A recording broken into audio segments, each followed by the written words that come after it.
Hello and welcome. I'm your host, author Ryan M. Oliver, and this is the Mighty Books Podcast.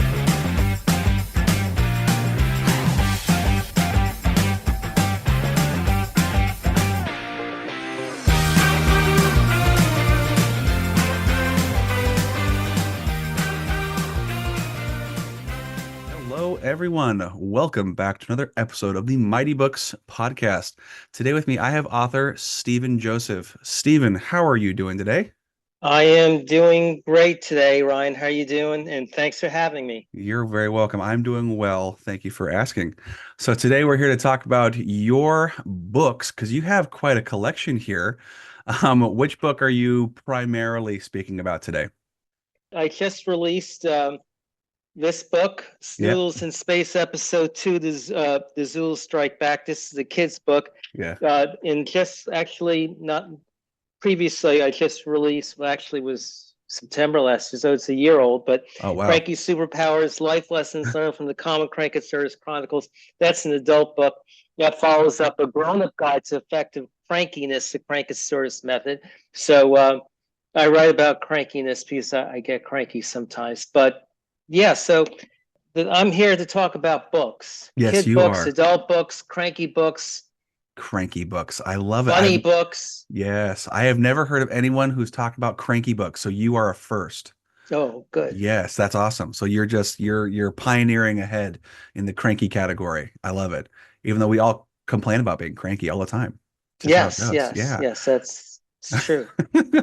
So can you tell us a little bit about at least the new ones is Snoodles in Space? Can you tell us a little bit about that lovely book you have there? Okay, so this is actually previously I started out with Snoodles, Cadoodles, Poodles, and lots of noodles.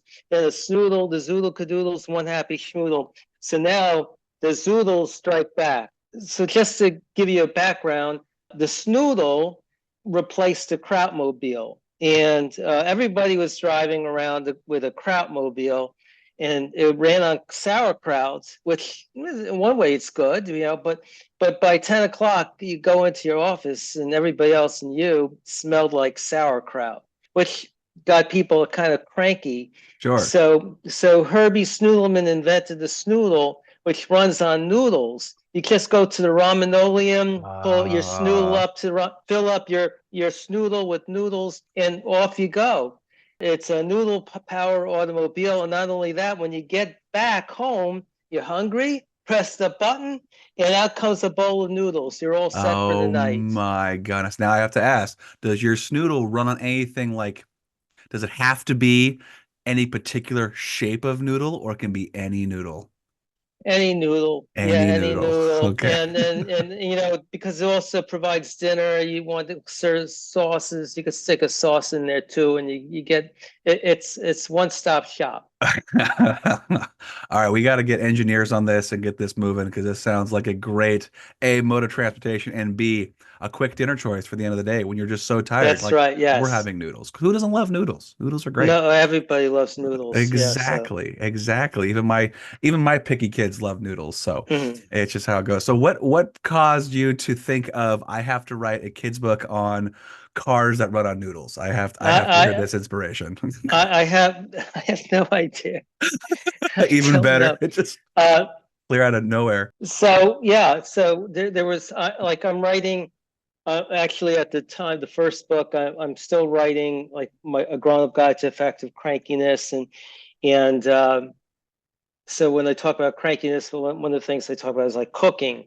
I like to cook, so I'm writing about that. And so I have food in my head, and I'm an attorney during the day. Oh, wow. And this was when I was really, really busy. And the thing in that book, there's Pierre Latoudle, who is this art restoration expert, and how he does it, he scratches the painting to restore it, like with his nails. So he kept complaining, I barely scratched the surface. And that's how I felt at the time. Like I just had the pile of crap to do and I barely scratched the surface. So I had those things in my head. So just like with my books, it's like dust collecting. And once I have like a little bit of dust, then there's like more and more. Then you have a big giant dust ball, and Right. that's when my book. I'm a runner, Yeah. so I'll run like hours and hours. So It's I crazy. actually don't write my book; I run my book. So Oh, I'll have so I have an idea, and then like the characters start flowing in my head while I go running. oh, cool. So that's what happens. So in Snoodles in Space, the Zoodles Strike Back, that was like it was the light bulb where it's a takeoff on Charlie and the Chocolate Factory, and I had just seen the Gene Wilder movie, which is the best one, Hmm. and I was like thinking to myself, wow, it was like a media frenzy. There was like TV crews and newspapers, like these kids were going into the chocolate factory, Willy Wonka's chocolate factory. No one has ever been there, so everybody was there, Hmm. like for like the whole town. And I was thinking about that movie. I was thinking, wow, like there's Charlie, and he's a good boy, and he gets rewarded at the end for being such a good boy. But then these poor little kids who might have been not the most behaved or maybe little spoiled kids, they made some bad decisions. And you don't hear about what happened to them afterwards in the story, but I'm guessing probably kids at school were shaming them and making fun of them. The newspapers were probably all over it. So it's like, wow, I have to write a story how those kids become the heroes in the book, Okay. at the end. So I love that redemption sort of thing. So in this book, you have Frimpy Frumpy Froodle, who has a fitsy witsy Doodle, and first he fits, and then he wits, and then he popped, and his sister. Wimpy Whiny Woodle has a swizzly twizzly slimadoodle. So first she swizzled, and then she twizzled, and then she turned into a bucket of slime. Oh my So gosh. so yeah, and like and their father was Grumpy Grimy Grudelman, who had the Grudel, which ran on gruel, which is even stinkier than Yeah, the yes. Krautmobile. Yes. Terrible. So the newspapers were like, like the headlines were like, if you thought Grudelman was slimy, it's just like, and they had a picture of poor Wimpy Wine. It was just terrible. So in this book, the Zoodles have a plot to turn everybody into willy nilly noodles and dilly dally doodles, complete nincompoops, and they're going to like poison the water supply. So these kids, they overhear the plot and they decide to do the right thing and save the planet from all of us becoming complete dummies. Okay. Have you gone into the schools at all and read these to a whole classroom of kids? No, I haven't. That would be fun. Because Yeah, right yeah. now, my kids would be laughing so hard it would take you a minute to get through each page because all the different words, they're hilarious. They're so wacky and marvelous. They're like not even sure what's going on. They just love how the words just fall out of your mouth, and it would Yeah, just be no, so fun. it's fun. And then the book before, again, it was redemption. Like Sauer Krudelman, who invented the Krautmobile, he came up with the prickly peppered purple propulsion powered pickle. And you stick this pickle in the snoodle, and you could go travel into space like 10 times faster than the speed of light.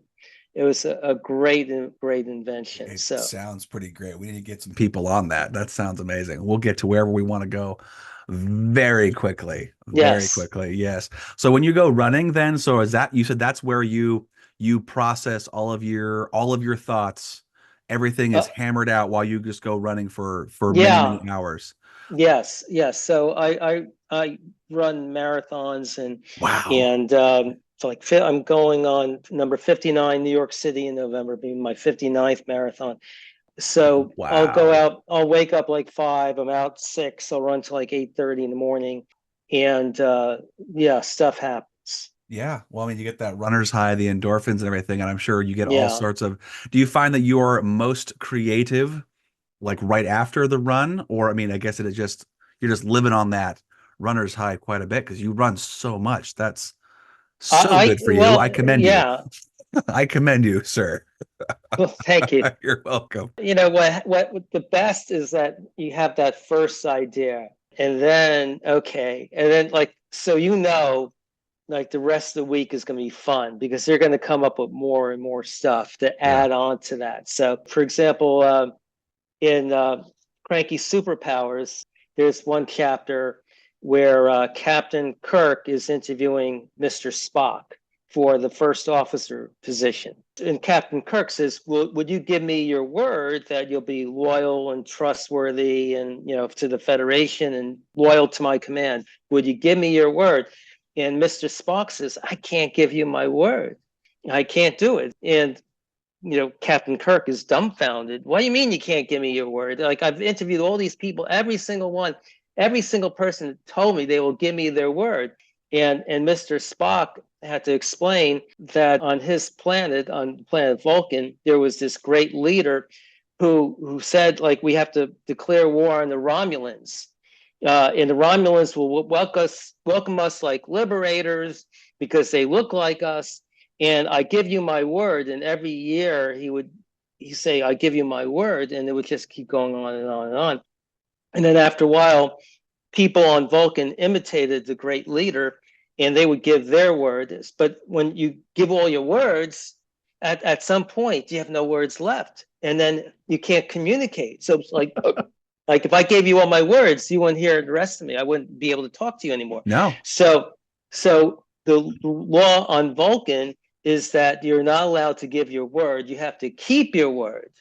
And if you give, especially if you're a politician, if you give your word, the sentence is death. No. So it's So. Oh my gosh. So okay, the cranky superpowers, is that what the Cranky Superpowers, life lessons learned from the common Crankosaurus Chronicles. Okay, and that one's for more adults, not kids. Yes, Okay. just some stories. I take kids' stories. I take the Wizard of Oz. The lion gets to eat the wizard. It was like so much fun to have the lion eat the wizard. But there's a chapter. Yeah, he's got courage now. He's eating that wizard. Yes. Yes. Excellent. Yeah, well, he was going to the wizard, like my brothers and sisters, they said I had to grow a pair. The wizard said, a pair of what? He said, cojones. I don't know what they are. The wizard goes, I don't have any of those. But at the end, when the wizard wanted to take Dorothy on a hot air balloon ride, and I know when I was a kid, I don't know about you, but my parents always told me never to go on a hot air balloon ride with strangers. Oh, I can't say that was a part of our conversations day to day. Yeah, no, in the Bronx, I grew up in the Oh, Bronx in New York City, and just hot air balloons, you never know. So, sure. so the thing, and everybody's like, you're spinning my wheel. So finally, the lion had enough of it, and he swallowed the wizard, and everybody goes, "Look, lion, you grew a pair," and then like cojones, and he goes, "Ain't that the truth? Ain't that the truth?" And he's very proud of himself. Yeah, so it's just like stuff like that. But there's like Crankosaurus menopause, a chapter of that, which is not a kid stuff. So it has a story about a couple getting married, and Seymour, do you take Zelda to be for better or for worse? And he goes, yeah, sure. No, the minister says you have to pick one or the other, better or for worse. And then he goes like, can I pick both? Oh, if you have to pick both, you need lots of lawyers. What's better? What's going to be considered worse? Let's say you think you got better. Your wife thinks you got worse. It costs hundreds of thousands of dollars to figure that thing out. So they end up going up with worse, so. Which is not far from the truth on that statement either. Yes. In worst case scenarios. Now, do your lawyer colleagues know you do all these wonderful kids books and wacky books in general? Do they come and ask you about it all the time, see how it's going? And yes, I do have like book sales or whatever. I bring my books in, give them gifts. Yeah. That's so cool. And what's some feedback you've gotten from friends, families, readers new readers you've had? I mean, any good feedback, any constructive feedback you've had? Yeah. So I get it's the greatest part, like Dr. Seuss comparisons and Roald I was just Dahl thinking that too. Yeah, so I get very so in the last book, put Star Wars, Dr. Seuss, and Willy Wonka into a blender. And you get Stephen Joseph. Yeah. So okay, I could go with that. That's not bad. Yeah. No, it sounds like a blast. It sounds like an absolute hoot to do this. And so with your kids' books and the art you have to create. Well, I mean, I'm assuming you have an illustrator. Yes, I do. Okay, okay. How is that a fun experience for you guys? Planning the That's pictures? that's the best thing. Yeah, I have he's like a brother to me now. Oh, We call cool. each other brothers. We love you. So Andy Case, he's in Nottingham, England, Oh, and wow. Bit of a commute. I have made the commute. Yeah, So yeah, good. the thing was my first book. Before I planned any of this out, I went through Mascot Books. It was the last surviving dinosaur, the Tyrannosaurus. It's about how the smallest dinosaur kept cranking out her source is a Yiddish word for problems, and all the Oh, other okay. dinosaurs dropped dead. And this is why, and we all evolved from this little dinosaur. So when babies come out crying when they're first born, it's because we all came from this cranky dinosaur. So back then, Mascot Books, they gave me 75 illustrators. I picked the three I liked the best, and then they gave me more pictures of these three. I picked Andy. And I worked through Mascot, never talked with Andy, never communicated. It was all through Mascot. And then after I was done with that, and I had the idea for the Snoodles book, I researched online, I found his email, and I reached out directly to Andy and working directly with him. So you get a story, then you have the story blocks, and then you describe what you want in the story. And then there's back and forth, like Andy will have an idea, and then I'll have an idea, or he'll send me a picture, and it's so much fun. And he has that British accent, which is fun. Hey, let's go, mate. So and yeah, so like I'll fly out to Nottingham That's so and cool. have a and the thing about Nottingham, there's they have like the oldest, supposedly the self-proclaimed oldest pub in the world, Sure. Ye Old Road to Jerusalem. It opened up in 1168, My and God. It's been a couple yeah, years. They know a yeah, thing or and two. it's but you're walking into that place, you really feel like it was a place that was around since 1168, and then you get a pint, and it's like it's not a tap. He's pumping, pumping, pumping, pumping, No and way. yeah, Oh it's just man. And so you go there to like create with him there, or you guys do a lot of it just via Zoom well, or it's phone just call or like both if you can? inspiration, just Yeah. like just like we'll talk about stuff and how he gets so into it. Oh, good. Just inspires me. Yeah. Well, when you have a partner who you can collaborate with and you're comfortable with, oh man, you can get some wild, crazy, in your case, wacky and cranky, all sorts of fun stuff to throw down on some books. I think that's exciting. And the most amazing thing about Andy and about like what's happening. So Andy also makes music. So he Oh, releases this nice. album, Leap of Faith. It's on Spotify. It's not a bad song on the album. So I'm listening to that. Wow, this is great. And there's like one song, Lost Souls in the Dark, where I have like this guitar. Like I picture in my head these snoodles in space flying around. And then there's another song, Break Free. And it sounds like, like a spaceship landing with the guitar, just, and then so out of that, I have this next book coming out next year is Escape from Zoodletraz. Yeah. So uh, and then we're going to incorporate music where you could actually get some of his music once you So get the book. Yeah, it's awesome. QRC code. Yeah, it's so much fun.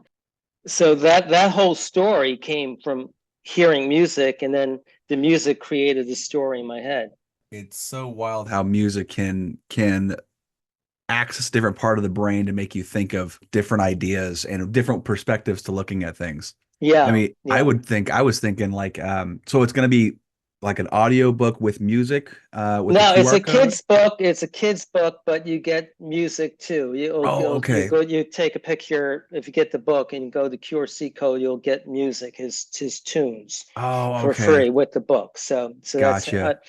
that's how we're thinking about it, and maybe like even doing like a cartoonish video. So Yeah.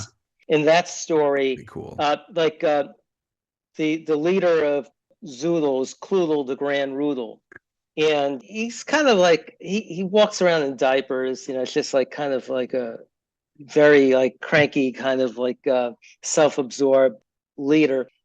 And then on the planet Earth, there you have Swifty Swoodle and the Doodles. And they go on this world tour, a gazillion-dollar tour, and Cloodle the Grand Roodle, he reads about this on the planet Zoodle. He's thinking $1 gazillion. So like, of course, I could do better than that. If Swifty Swoodle makes a gazillion, I can make 20 gazillion. And he has his own band, Cloodle and the Grand Roodles. And he goes to Earth, and people are curious about this, but uh, he sucks. He really sucks. It's Yeah. just like everyone's putting they're throwing tomatoes at him. They have their fingers in their ear, and he goes back to Zoodle disgraced. So he wants to get revenge on these Earthlings who kind of humiliated him. So when you were a youngster, you said that you had the books for you wanted to tell stories where the kids, the spoiled kids, kind of got redemption. Were you one of Yeah, those kids who were a little that's cranky? no, no. No, I was a good kid. you're a good kid. I was a nice kid. Yeah. So Well, that's good. yeah. So that I was. So yeah, like my father, like after we were grown up, I have one brother, and my father said, you're very, he has this Romanian accent, and he goes, you're very smart. Your brother, we would fight like cat and dog, always fight, and then he did whatever I wanted him to do. You said yes, dad, yes, dad, yes, dad, and you did whatever you wanted, Hmm. which is so yeah, I was the younger son, and so Okay. I got away with stuff, but I Yeah. was a good kid. Yeah, Yeah. I wasn't just like doing whatever I wanted, No. Well, I mean, being you can be a good kid and be mischievous. I mean, yes, yeah, that's that's it. more or less what it is. It's not Yes. necessarily because I mean, like I know my kids, I've got two sons, and my oldest is very rule follower, and then Yeah. my younger boy, they're both good boys. My younger boy, he'll be the one who's like, yeah, and then he'll kind of flitter off to do something a little extra. And it's usually nothing terrible. It's just a little out of what we're used to with our oldest. So it's kind of, where did that come from? I tried something different. Okay. You tried Yeah. something different. Neat. Okay. Probably shouldn't do that again. Yeah, I learned that. Yeah, it's like the younger brother rule book. We Hmm. get the book, and it's like what we could do. Yeah, we could do a little bit like extra. Yeah. Yeah, So a little so he extra. probably has the same book I had when I was a little kid. Excellent. Excellent. So how has your the publishing process been for you so far? Pretty nice, pretty seamless, or any hiccups or challenges for Um, you along the way? yeah, there were actually. It's interesting with a kid's book, and Yeah. the thing about, and there's different ways. Like it's easy. Like this is a print on demand book. It's high quality. It's wonderful. It doesn't cost much Yeah. to get it online, and whether it's KDP or Ingram or whatever those publishing people, to just have it out there. Yeah. Very easy. Hmm. With a kid's book. So with the second book, my illustrator actually set up his own publishing company. Oh, wow. And but then we would have to go outside. We tried to do the print on demand. We tried to do through a US publisher, and I was actually going to the Oscars gift room it was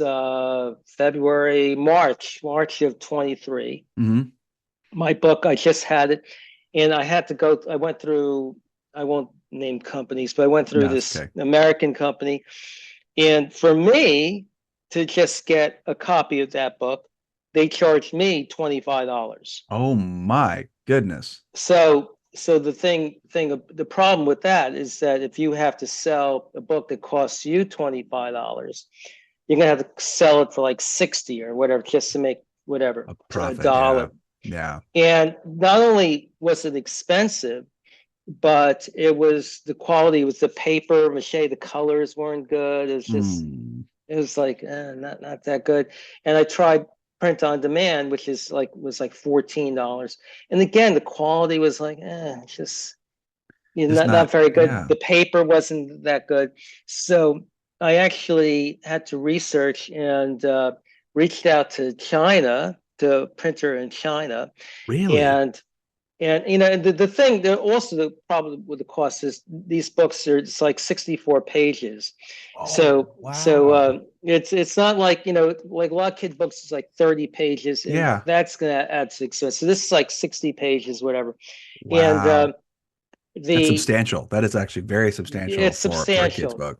for a kid's book. It's almost Yeah. like a graphic comic-y fiction book. So they for like high quality poster quality paper, brilliant colors on the scale of 1 to 10, 200. It was wonderful, exactly what I wanted. And they charged me $1.50 a book. No way. A dollar Wow. fifty. So with Wow. shipping, Yeah, the, that the total shipping is also just adds another $1.50. So it's $3 a book. that is so reasonable. It's kind of scary. Yeah, it's kind of scary. It's almost like, if we go into war with China, I'm gonna root for China. It's just yeah, $3 a book. I've always And been wondering about that because I know I'm dabbling. I'm talking to my sons. I'm kind of working with them. They're in their what they're 10 and 8, and I've uh got a couple of good goofy kids books in mind that I'm working on. hmm And that part is kind of coming to mind. It's still in process, obviously, but I'm like, how am I going to print this stuff? Because I've got some friends of mine who've done the kids' books and they've hmm had similar issues you've had. So China, interesting. Yeah, and the thing about it is, yes, I have to print like I print about 1,500 books. Oh wow. Okay. So and then I found a warehouse, a book warehouse where they have their own website. They will set everything up on like Ingram and all the on Amazon. They do all the work Okay. and they warehouse everything, and they don't charge all that much, so that's reasonable. They put it on their own. It's called a Tosca.com, Tosca Books, whatever. So I could sell it on there, but then they'll put it on Amazon. They'll put it in Barnes and Noble, so Nice. people could have it. So they're my distributor. That's Uh, fabulous. so that's how I do that. Otherwise, yeah, like yeah, I could do the Amazon thing, but it's really not the quality I want. Where the print on demand thing, Yeah, it works perfectly for a regular adult book. it does. It's more challenging for a kid's book. That is interesting too. I'll have to do some research too. I might need to dive on that when I start really focusing on the on my kids' books because that would be really fun to do. I know the kids get a kick out of it too. I really recommend if you haven't done it. It sounds like you haven't done it yet, but really recommend going into the schools and if you can like do a day with a whole couple classes. That's how I got into writing and everything was we had an author come to the school and they did a literally when we had the overhead projectors, they read to the whole Mm-hmm. entire school of 350, 400 kids. And then we all did writing and writing centric book writing activities all day. And Yeah, it was a blast. And so, I would and love to do that. And yeah, just if I have an excuse, I am a lawyer. Two yeah, two things. you worked to it full time. Yeah, I'm a lawyer during the day, and then so that's a problem. And then the thing is, if I wrote these books, like your kids are 8 and 10, my Hmm. daughter's 29, I'm Hmm. 63. Hmm.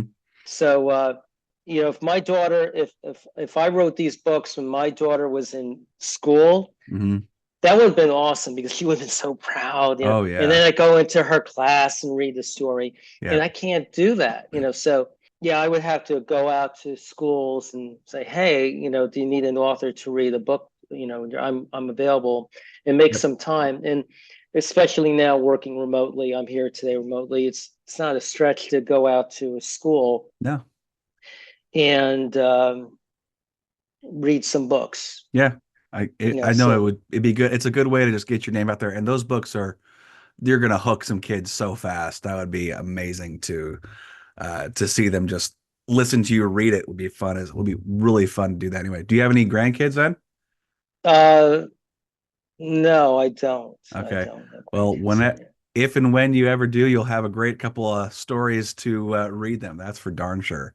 Yeah, no, it's Yeah. it's it's so much fun, and yeah, Yes. I could do the characters, and Oh, you can do the voices? yeah, Oh yeah. yeah. You got to do the voices. That just elevates your storytelling all that much. Hmm. You'll be the favorite reader of your books. I hope you would be the favorite reader of your own books. Yes, I would be yes. I see that you're what messages are you trying to kind of share or any moral to stories you trying to tell with both the adult books and the kids books and like lessons you want them to learn? My kid books, every book, well, there's a new poodle in every book. That's one thing, but there's no lessons in that. Okay. Every book, I have a museum opening up. So in the first book, Oh, nice. there's an art museum, the Noodle Cadoodle Art Museum of Art, and the next book is Space Exploration, the museum with the prickly purple propulsion powered pickle. There's a museum, and in this book, because they help clean the water, the rivers, the oceans, and there's a aquarium and water park that opens up. Then next book on Zoodle Trash will have some kind of music venue or people from the galaxy fly into Zoodle Trash, and there'll be like, it used to be like a very scary place, but now it's filled with music and lots of different kinds of music. It's like Woodstock on steroids, but it's like the galaxy Woodstock. But you could get classical music, you could get your concerts, whatever music you want. So there's that piece of creativity. It's about like thinking outside the box and making the world a better place. Mhm. Uh, and then just actually these two books uh, came a little bit from my Cranky Superpower book. So there's an element of crankiness and lessons learned. So in the last book, there was the Norman Noodle and Sally Strudel. They would always scold their kids. It's not brain surgery. It's not rocket science. And it's not. And the thing is, when you say that, and people always say that, and they never say it like you're doing your calculus homework, and somebody said it's not rocket science. Well, maybe it's close to rocket science. Yeah. I hated calculus, but it's usually like this most simplest thing. You didn't make your bed. It's not rocket science. Well, it's very simple. If you can't, well, your parents are telling you you failed in the most simplest thing. It's like, well, why should I bother at all? So the thing about that in that story, Brianna Brainy Brutal actually happened to be I a love that name. great brain surgeon, and Ricky Rockadoodle happened to be a great rocket scientist. But the Zoodles in that book, the Zoodles, they were the thing about it. Cloodle the Grand Roodle had came down with genius brain, which is like athlete's foot, except with the brain, and Okay, okay. like a fungus of the brain. So, Sure. so the thing about it, the problem is that on the planet Zoodle, all these brain surgeons they would like poo poo everybody else. Oh well, I do a podcast. Well, it's not brain surgery.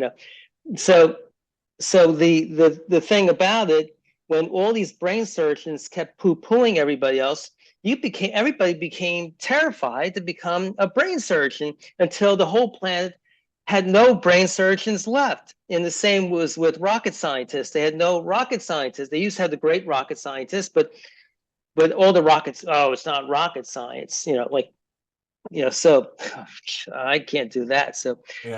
there are no rocket scientists, there's no brain surgeons. So that's when because Sally Strudel and Norman Noodle would always use that phrase.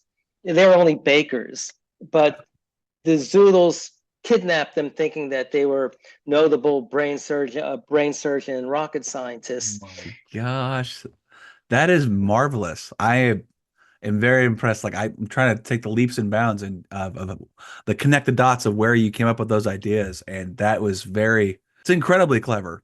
It's incredibly I clever. I don't know. I like sometimes I think did I do drugs? No, and it's not. But No, it's just brains make weird connections, and then we can exploit them as people who have, who like to write stuff down and share them yeah. with others. And it's just a way your brain works. Hmm. And because I've met many people who are incredibly intelligent, but by golly gee whiz, Batman, they cannot be creative to save their life. They don't have a creative bone in their body. And then it's so funny.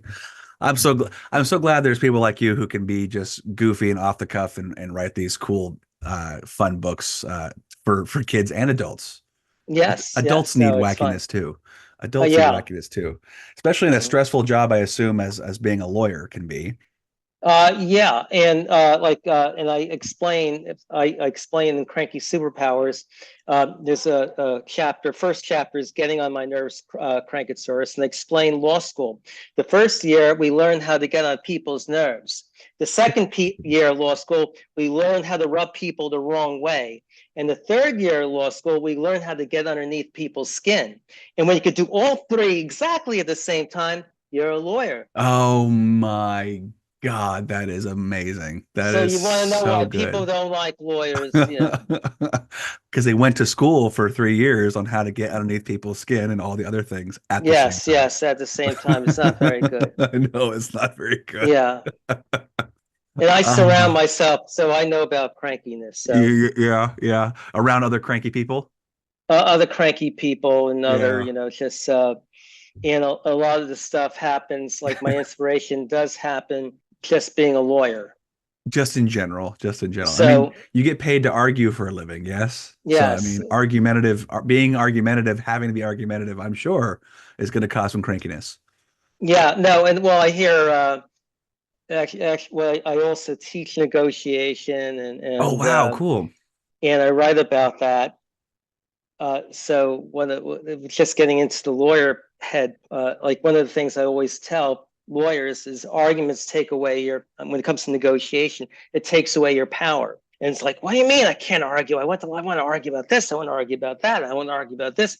And I'm saying, when you're thinking about it, is that if I'm making an argument and we're in in a negotiation or a courtroom, whatever, like the other side will never say, "Oh, these are my pants! I didn't expect that. I'm so surprised. Oh no, what will I do now?" It's like they already know your arguments. They Yeah. already have the responses. They're probably not Uh, even listening to what you're saying. They're just like, okay, yeah, yeah, he's Ryan saying that. Yeah, I have my response. We're going to just end up in the same place.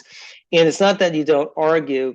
It's like I'm trying to take what I have and saying when I have X, the logical conclusion is Y. It's not an argument. I'm just telling you when I have this, we're going to get this. yeah, yeah, yeah, It's yeah. it's not. Yeah. It's I'm not trying to. It's not an argument in any way. No. So when I do that, it creates a different dynamic. Sure, sure, sure. So with negotiating, you're stating facts and you're trying to, I'm assuming, coming to some kind of compromise versus argument. It's kind of this is my way is better than your way. Almost that's kind of what it's perceived as. Yeah, I'm trying to no, I'm trying to get to my position Sure. like that.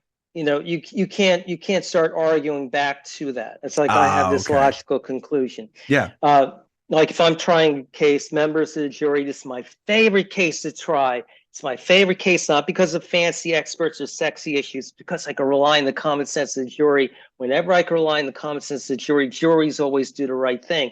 And it smells right, feels right, tastes right. It makes sense. And sometimes lawyers, to get in their heads, they get all technical. Imagine this. this is my favorite case to try because of a technicality. I don't understand it. It's confusing. Doesn't make any sense.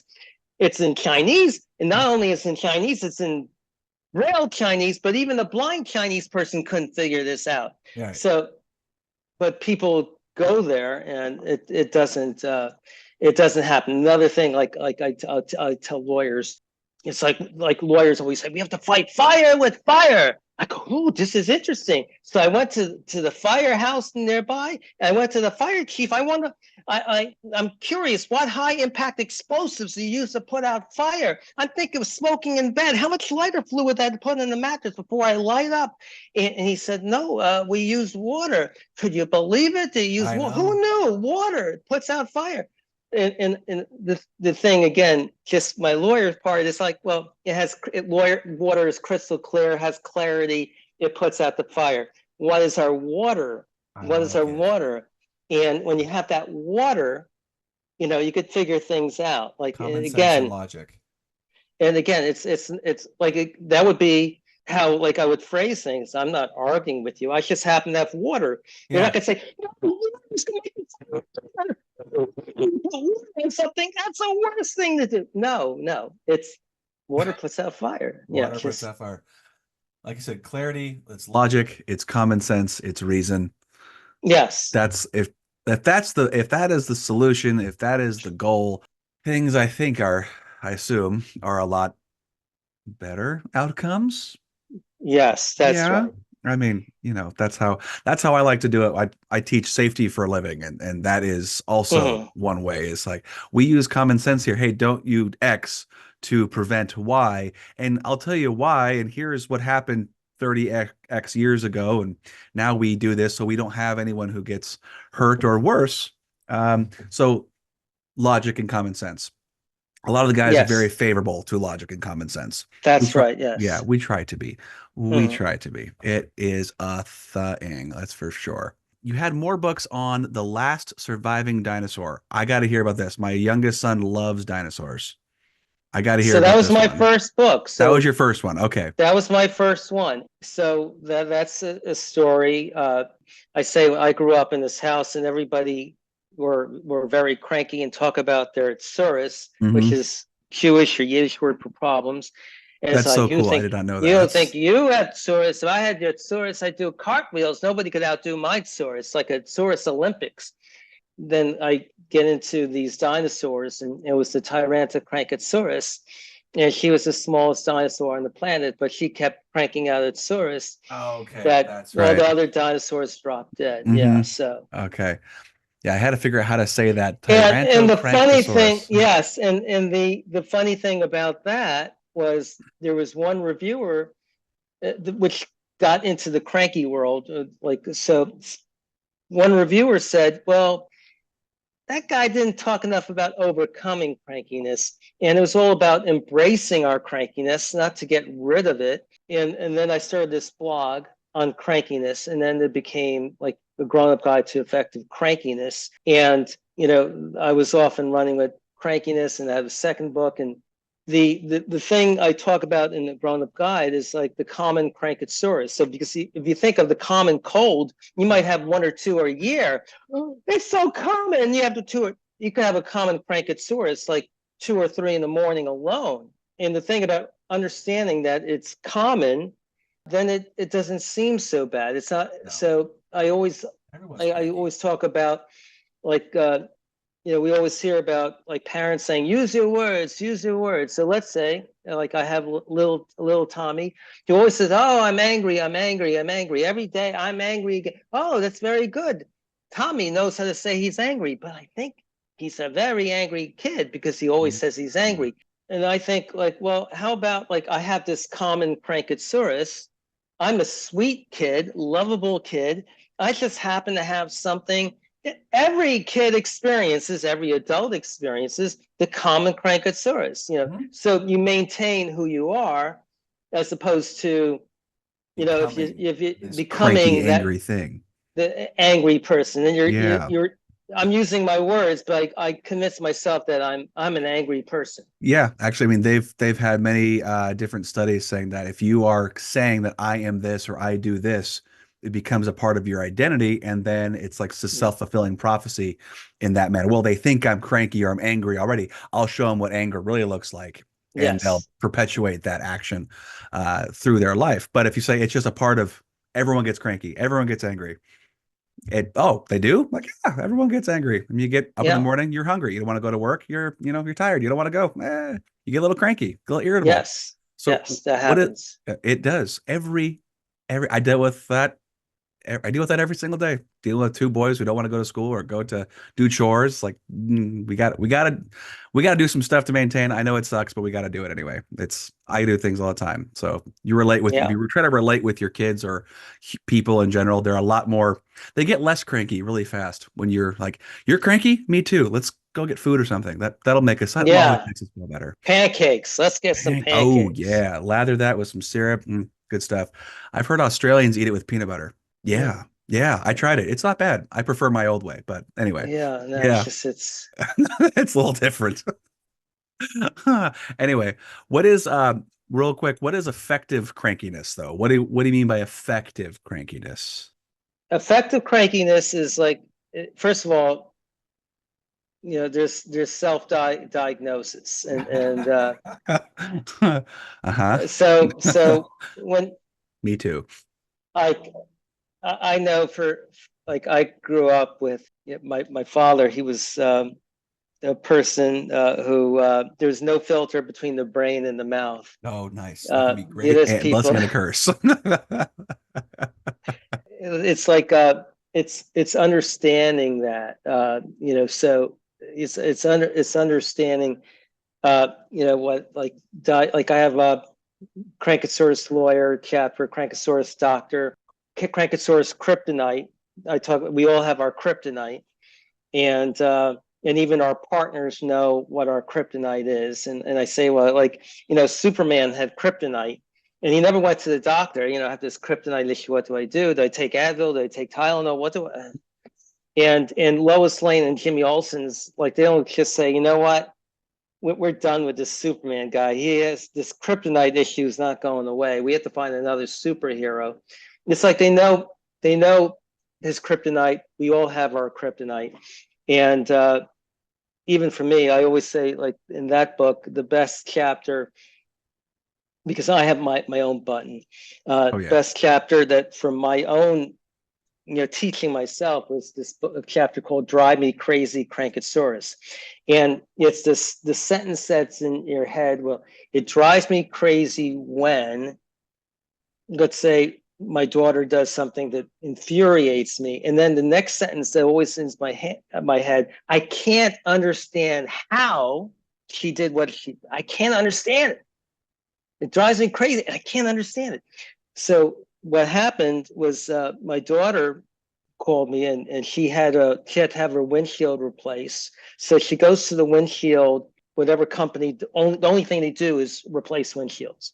And they replace it wrong. So it was raining, it started leaking into her car. And right away I was like thinking, I can't understand how the windshield repair place don't know how to replace windshield. I can't understand. It drives me crazy when you go to the place that the one thing they do and they mess it up. Right. Yeah. Uh, so I create this story where everybody has that same kind of reaction for different reasons. So I create this story about the windshield repair place, and then we go to a restaurant to have dinner, and we're not being served. And I don't know if you ever go to the restaurant, like a restaurant, and you're sitting down, and then someone comes in after you, And get served and before you. they get their order. They're having their dessert, and you're still waiting. Take my order. Yeah. It drives me crazy. I cannot understand how they could get to that.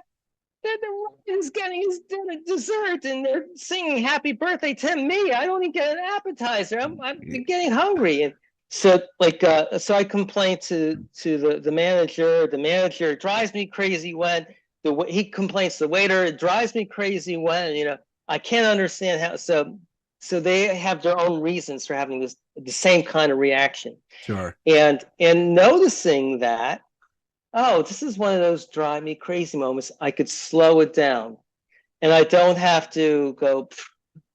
The Yeah. smoke doesn't have to come. I could Like a even bottle laugh rocket. about it. Yep, Yeah. that there it happens again. Mm-hmm. Mm-hmm. You know, So it's that's a, life. That's yeah. life. You know. Yeah. Yeah.